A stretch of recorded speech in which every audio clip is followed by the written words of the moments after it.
আলাদা জন টাকা দিত। আমাদের যারা সিনিয়র যারা প্যাসেঞ্জার আছে ওনাদেরকে টাকা চাইছে আমাদের। যারা হকার কাজ আমাদের দিবে ওনারা টাকা চাইছে। এই টাকাটা দিয়ে তারপর সে হকার কার্ড আমাদের দিবে ভাই।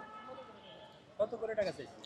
টাকা প্রায় যাতে যা লইতে পারে ভাই এইভাবে আর কি 2-3 হাজার 5,000 10,000 যাতে যা যেমন লইতে পারে এই আর কি। আপনার কাছে কি মনে হয় একটা হকার কার্ডের জন্য 2-3 হাজার কিংবা 5,000 বা না 10,000 না এটা তো বললেন? অনেক বেশি টাকা ভাই হকার কাজ জন্য তো টাকা তো এমনিতে নেই যারা টিকে করে যেন তো আমরা বসতাম টাকা দেওয়াই লাগে তাহলে আলাদা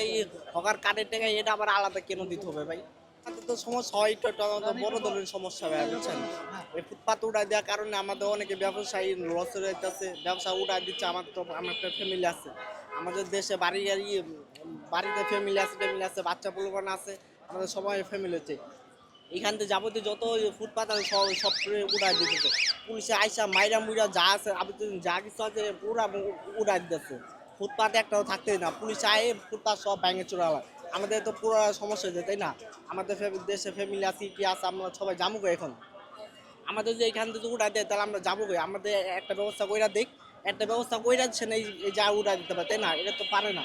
আমাদের তো সমস্যা হইতেছে পুরা